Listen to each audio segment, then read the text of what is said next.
Sideshow begin. Hurry, hurry, step right on in.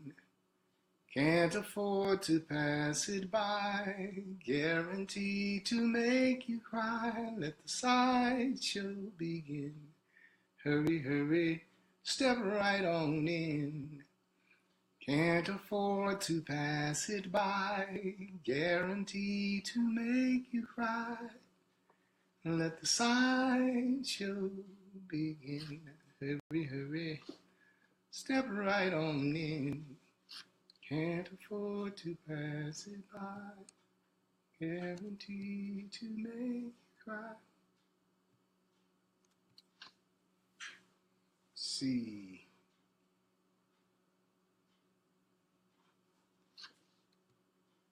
Trying to adjust this. My vision is bad. I actually have good vision, but I need reading glasses. Hey, Holly, Humble. Jasmine, hey, Jazz. Hey, Honey Humble Honey, how are you? Glad you're all here early. Okay, we're going to get started. Today, I'm going to ask for your patience because we're going to read more from my novel, Skiphounds. It's really a great novel. Jasmine, you might have read it sometime back. I don't remember, but here we go. When we left off, Chicago was experiencing the biggest snowstorm in history, in its history, and Frankie's mother warned him not to go to Jackson Park Lagoon because several children had almost drowned there, 23 to be exact. So here we go, but Frankie goes anyway. A bit leery at first, Frankie watched nervously in all directions at once. After a while, he bravely dismissed the terrifying tales of the lagoon's monstrous appetite for small children.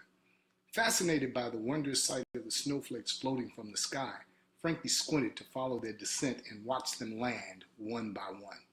To create an impression of a winged angel, Frankie lay face up in the glistening new-fallen snow and opened and closed his outstretched arms and legs again and again. For the moment, it didn't matter that his oversized blue jeans, girlish sweater, mixed-match gloves, and his lucky red scarf were all soaking wet. He was having too much fun to feel the cold. His frosty breath lingered in the chill January air as he giggled and frolicked without a care. Despite his mama's firm vociferous warnings, Frankie trekked dangerously close to the edge of the frozen Jackson Park Lagoon. Apparently, he was more enthralled with the snowfall than he was afraid of being swallowed whole. He watched the whispery snow briskly blow and indiscriminately settle in huge drifts. Even in the silvery cloud-covered late afternoon daylight, it was very difficult to tell where the wobbly shore would end and the icy lagoon would begin. But all was well. Frankie and Mother Nature were bonding. She shared her isolation, and he amused her with his fascination. The two of them were destined to become one, ashes to ashes, dust to dust. Somewhere along the way, the snowfall had ceased. Eventually, the streetlights hummed and struggled to illuminate. That was the signal for Frankie to end his peaceful excursion and return home. Satisfied that there was no monster to see, he turned around and started back. Oddly, at that very moment, the snowfall began again. At first, friendly snowflakes slowly trickled straight down. Then, by the by, northerly gusts of hardy wind kicked up and hurled wicked sheets of blinding snow, which clobbered Frankie in the face. For a time, he struggled headlong into the tenacious tempest. His brown wool skull cap only covered his head and ears. His lucky red scarf rested at his chin and only partially protected his face. So he turned around and walked backwards to avoid the snow's pelting. Frankie proceeded with the storm at his back. He enjoyed watching the trail he forged in the virgin snow. Carelessly, he drifted onto the lagoon's fragile surface. He was shocked when he found himself several feet from the shore. Now, rather than smartly make his way back to safety, one prudent step at a time, Frankie panicked. He frantically tried to reach safety all at once, but the soles of his black rubber fireman boots proved unable to grip the wet, icy surface beneath the shallow layer of loose snow. Ominously, he slid closer and ever closer towards the middle of the deep, treacherous lagoon. Frankie quickly lost the battle to maintain his balance. His feet slip on the wet, slick surface and wildly flew from beneath him. His wiry 80-pound frame crashed hard onto the thin ice, causing it to flutter and quake. Rudely awakened, the water below seemed irate. It ferociously lashed out at Frankie. The water repeatedly revved up and crashed into the undersurface of the ice. First he heard two loud scraping noises, one short, one long, and then another. In combination, it sounded as if the lagoon monster had called him by name. Frankie Myers, it seemed to say. Certain he would fall through the ice, Frankie lay petrified on his side. He anticipated the very worst. Aloud, he timorously chanted a nursery rhyme taught to him the previous summer by his best pal, Superstitious Stevie. Today is a day like none before. I shall be changed forevermore. I shall not weep, I shall not cry, from this day till the day I die. Seconds passed. Wouldn't you know it? He hadn't fallen through the ice, after all. Maybe that chant was as magical as Superstitious Stevie had claimed. Feeling lucky like a cat with 8 lives left, Frankie carefully turned onto his stomach, got up on his hands and knees, and purposefully crawled towards safety. All the while, he continued his powerful chant. Today is a day like none before. I shall be changed forevermore. I shall not weep. I shall not cry from... He stammered as he listened to a crack in the ice, which seemed to progress towards him in slow motion. This day till the day I die, he chanted faster. Today is a day like none before. I shall be changed forevermore. I shall not weep. I shall not... He hesitated to evaluate the winding, sundering sound. It was headed directly at him.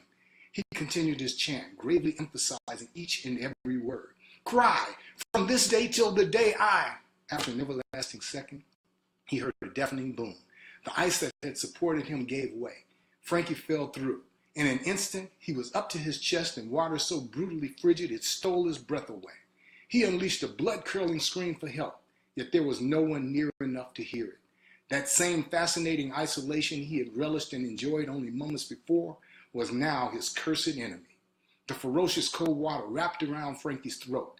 He grappled frantically and struggled to reach the shore. Certain of victory, the water laughingly flogged about. The waterlogged young boy flapped his arms in vain like a baby bird trying to fly. Suddenly, his gloved hands became entangled in the lucky red scarf that hung from his neck. The more he twisted his hands, the more they were tied. Try as he might, Frankie could no longer keep his bobbing head above water. He was unable to resist the clarion call of the wintry lagoon. Once and for all, he gasped for air. Then he sank deeper and deeper. Frankie held his breath as he peered down into the icy deep. He was certain he saw the infamous lagoon monster poised and ready to devour him. He could feel the giant predator's prickly hand attached to his waist, dragging him below, faster and faster. For a split second, Frankie wondered, what would Superstitious Stevie do? As the last bit of oxygen painfully evaporated from his lungs, Frankie crossed his fingers. In a final act of desperation, he opened his mouth to scream for Mama. He had always found comfort in this name. The water rushed in. There was no audible sound. In a gurgle, Frankie was gone. For a while, the violent lagoon thrashed about triumphantly like the drunken, unruly mob of Southside fans that celebrated after the White Sox won their first World Series. Once the thrashing subsided, the freezing water began to re-solidify over the spot where Frankie had fallen in. Somewhere far away, a trumpet sounded taps. Although unrelated, it was a fitting tribute to a good kid with a kind heart who was near the end of his life much too soon. Once again, the snowfall ceased. All was deathly quiet. A morbid, gloating silence stubbornly hovered over the darkened lagoon. That silence begrudgingly gave way to the sloshing sound of an old rusted plow truck, which sluggishly parted the snow as majestically as Moses had parted the Red Sea. The sputtering vehicle made its way through the park. It slowed as it neared the recent break in the ice. Before the corroded truck could come to a complete stop, the lone occupant threw open the driver's side door. Without regard for his own safety, Jonathan Bailey of the Secret Society of Satan lunged out, long rope in hand. The Secret Society of Satan, commonly called the Society, is an affluent organization of wealthy devil worshippers. These agents of Lucifer were faithfully sanctioned and empowered to entice people to pledge their soul to the devil. These satanic intercessors would arrange for desperate people to receive money or the benefits in exchange for their solemn promise to worship Satan and eternally live in hell. Some call it Hades.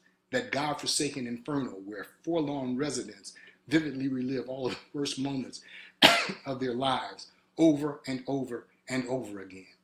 Many pledgees who received benefits from the society under this arrangement later had a change of heart. They reneged on their promise to faithfully worship Satan. They were no longer willing to surrender their souls to him. These flip-floppers became fugitives from the society. Seeking to be shielded from the devil's fugitives, fugitives religiously recited a popular prayer to God.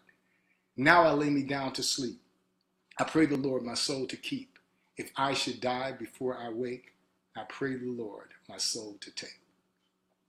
We're going to end there for tonight, and we will resume tomorrow. I'll read some more from Skiphounds tomorrow, as well as do another sideshow.